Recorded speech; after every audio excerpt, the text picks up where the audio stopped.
Paramahamsa Nityananda, a compelling spiritual force of our millennium, founder of an international socio-spiritual movement, pioneer of a modern Vedic renaissance.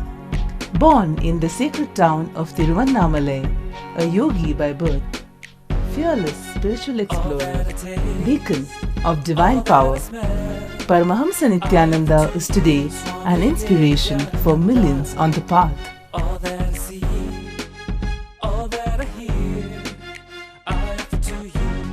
Adept in ancient mystical yogic sciences, researcher of the science of spirituality, guru for enlightenment. Every year, Paramahamsa Nityananda shares with over 1 crore people worldwide the treasures of his wisdom, the joy of his laughter, and the incomparable power of his initiation. Now, Paramahamsa Nityananda speaks on living enlightenment, solutions for blissful living.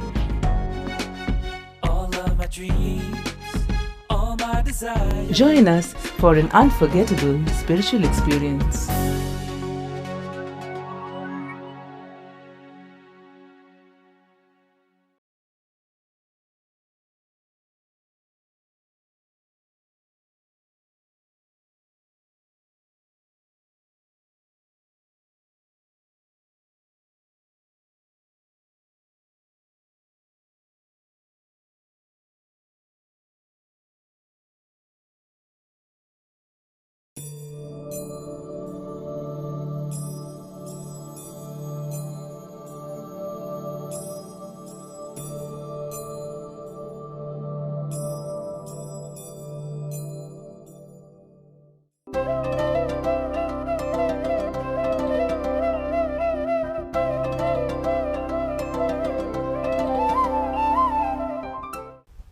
Experience that by which this whole is pervaded is indestructible.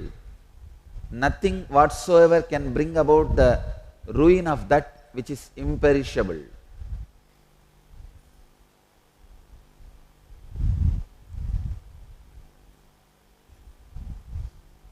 Please understand.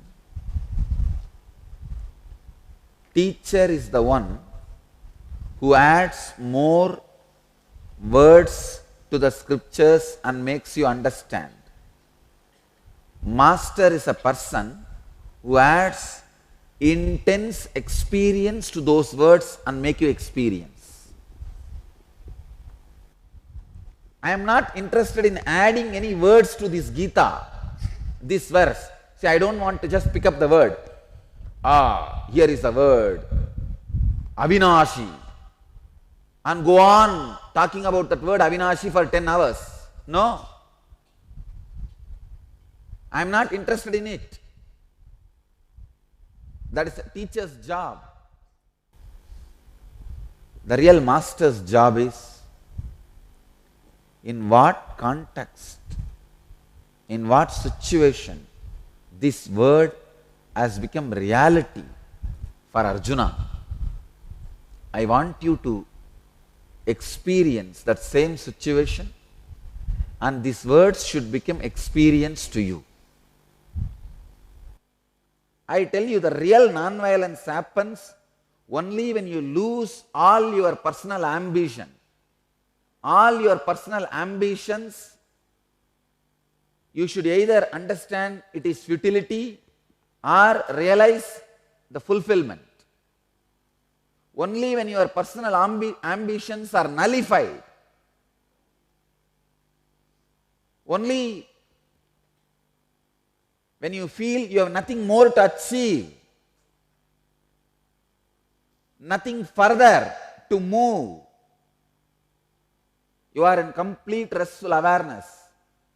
Even your bio-memory does not get kindled by anything seen, heard, imagined. Seen, heard and imagined. When all these three does not agitate, perturb, awaken your bio-memory, the space you rest, only that space can teach you what is non-violence. As I said, only a man whose ambitions are fulfilled will be in asteya, non-stealing. Only he can understand non-possessiveness, aparigraha. Only he can understand non-violence, ahimsa. All of you need to understand this great truth. Never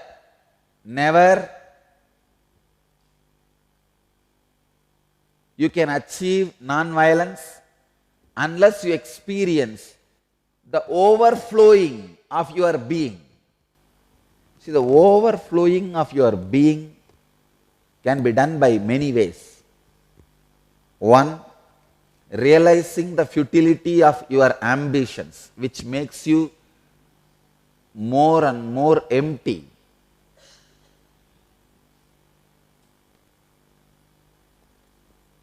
Realization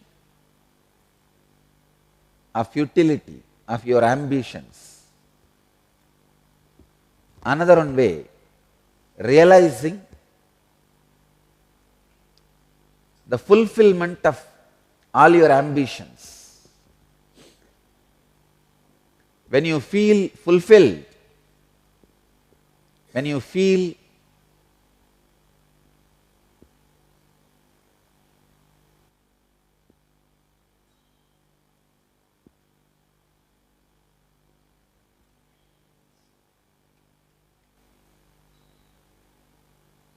experience of feeling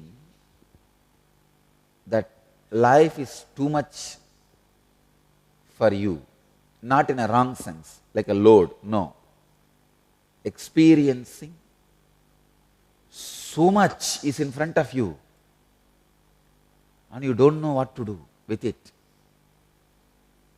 With that experience, with that mood, anything you do is seva. I am trying my best to describe this in words because I went through this. When I first realized I am imperishable. See, please understand, usually first time when your biomemory realizes it is imperishable, it is almost like a fluke only it happens. It's like little gold, but lot of waste is all mixed and boiling is happening. So first the gold part will melt, but still all the unnecessary things, dust and dirt will be there. But this melted gold will take care and burn all the other dust material. I am telling you exactly as it happened in me. At the age of 12, when this concept, I am indestructible and imperishable, when it clicked with me, it happened like accident only. To tell you honestly, it like a fluke only, it happened. And it's not that 100% of me is established in that. See, 100% of me is convinced about it, but not established in that.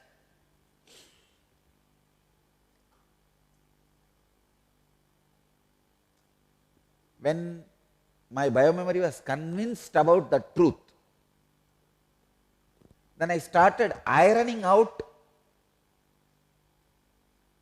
my life, thinking, action based on the truth I realized. Please understand, one part of me experienced this truth like a click, like a fluke, that I am indestructible, all pervading, imperishable. You see that all pervading brings all the other to understanding. When I had this understanding, One part of me, it became experience. That's what I call gold part of me. But there was other parts for which this truth has become a conviction. I got convinced.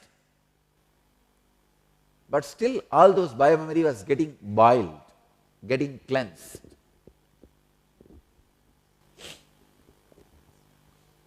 I tell you, even the cleaning time is such a sweet experience.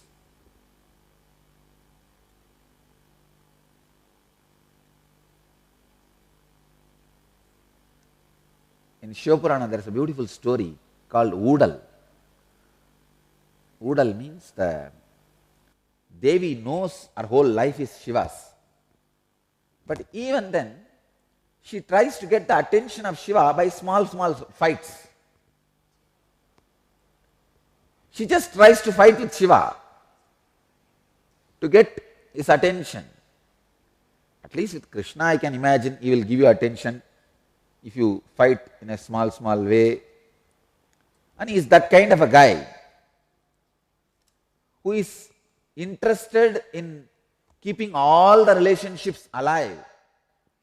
So he will bend for you. Even if you fight, he will say, okay, don't worry, no, I did not mean that, I meant this. He will give a different interpretation for his words and all these things, pacifying, everything can go on. Shiva, I get lost.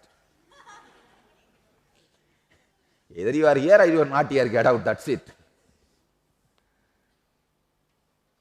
She tries to have this small fight.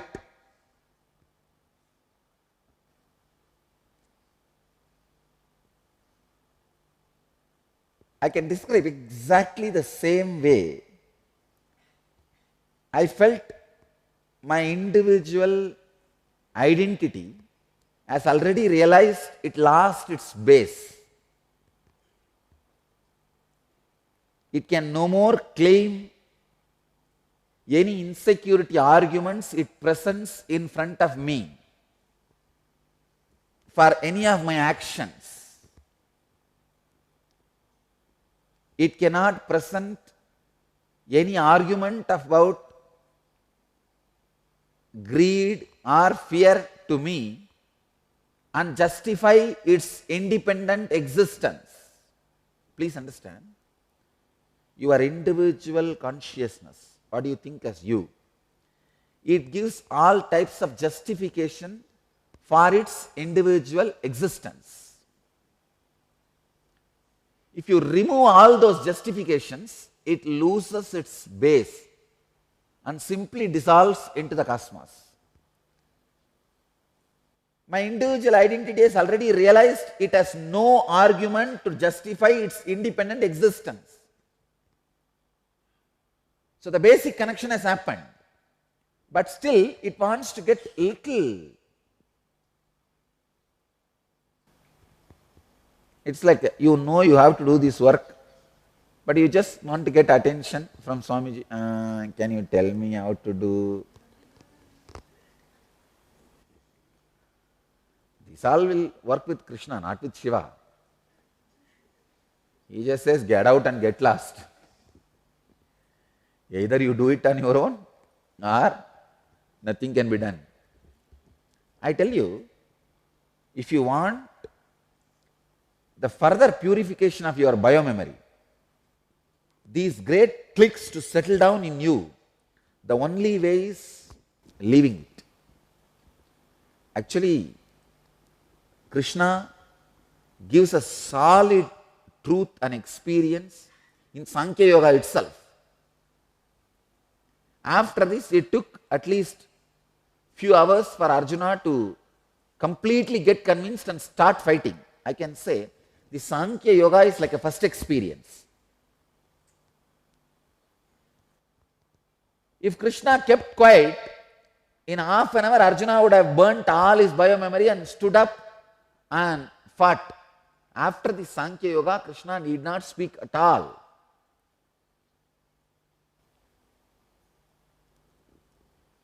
But Krishna is a type of guy who will always try to, no. That is why He is attending all the attention need questions of Arjuna. I tell you honestly, after Sankhya Yoga, this second chapter, nothing to speak.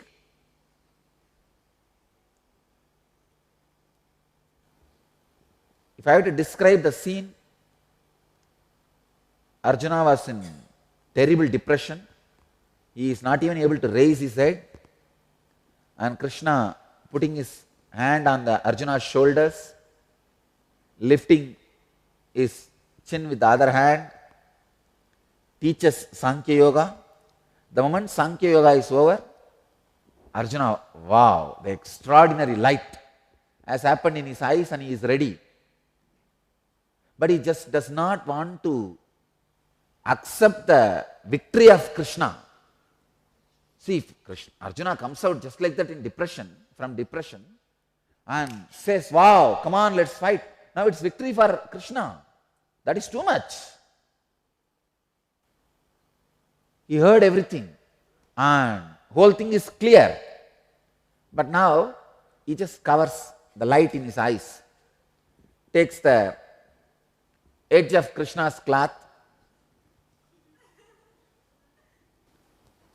No, Krishna.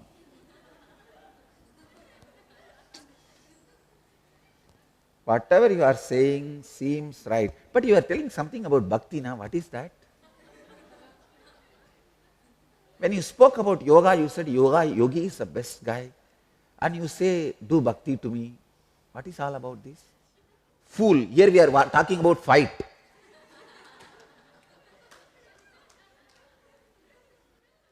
It is all about waging war.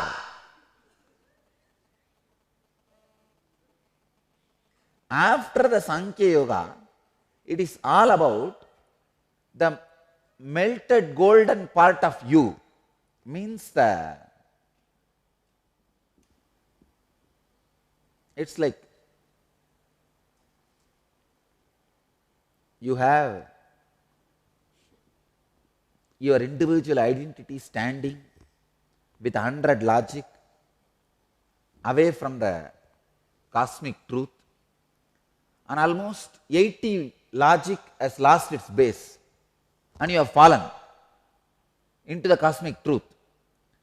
But that remaining 20 legs, it can't help you to stand, but it can help you to fight.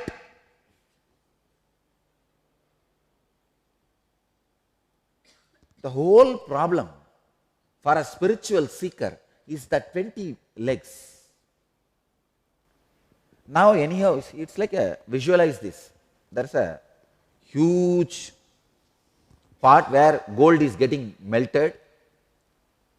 There is another one small part in which the gold is there. Because of this heat, that part gold also is getting melted. That part has 100 leg. When this gold has melted, 80 legs have fallen and that part has fallen into this. Means that gold has become part of this practically. But that gold is trying to use the remaining 20 legs as hands to swim and jump, go out.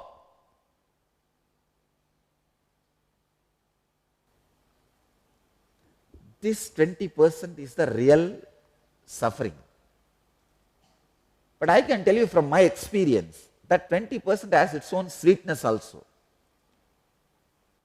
It's like love fights. And you simply know nothing can be done. You are already done. But you have that small fight. You always love to have that small fight.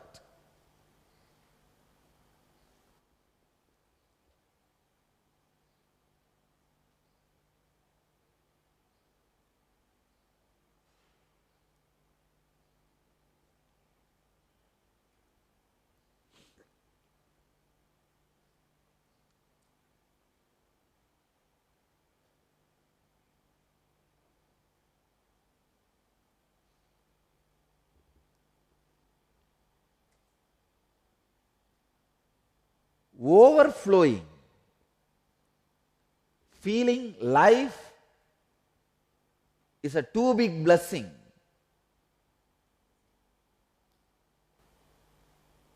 Is what Krishna is trying to make Arjuna understand.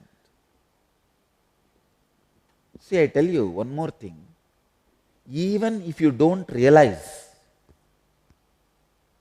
that consciousness is imperishable, you are imperishable. I wanted to break an important truth. Even if you don't become enlightened, if you don't realize you are imperishable, you are going to dissolve into that only. It is like a gold, when it is put in the mercury, it will melt. There is a huge mercury pot, which is a cosmic intelligence, cosmos. 2 gold coins are there. One gold coin feels, it knows the truth. The moment it falls into the mercury, it will dissolve into the mercury, it will become one with the mercury. This coin only is enlightened gold. And this other gold, it does not understand any of this, and it feels deeply insecure. If I fall into this mercury, what will happen? I will disappear into this, I will die, and my identity will be lost. This is unenlightened gold coin. Whether enlightened gold coin or unenlightened gold coin, both are going to disappear into mercury. I tell you,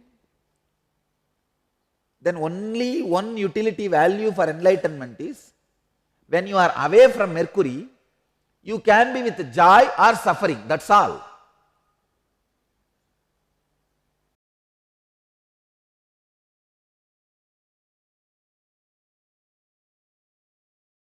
Welcome to Inner Awakening, the most powerful personal transformation retreat you could ever experience. In just 21 days, thousands are already experiencing the shortest route to constantly high energy levels, visible anti-aging, healing of chronic diseases, fulfilling relationships, and higher states of consciousness.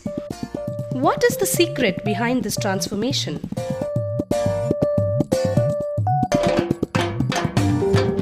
Kundalini means the inner potential energy. Once it is awakened, opens the different doors for the conscious experience in you. I can say which is a master key for all extraordinary spiritual experiences.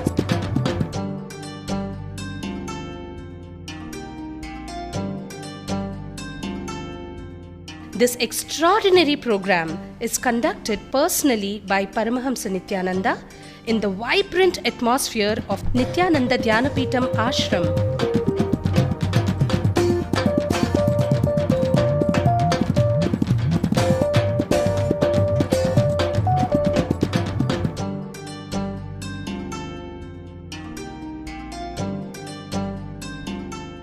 Open yourself to the benefits of Nitya Yoga and practical meditation. Experience physical and mental healing. Discover simple ways to handle life with success. Above all, enjoy individual darshan and blessings from Paramahamsa Nityananda every day. Take 21 days for yourself and carry home the transformation of a lifetime.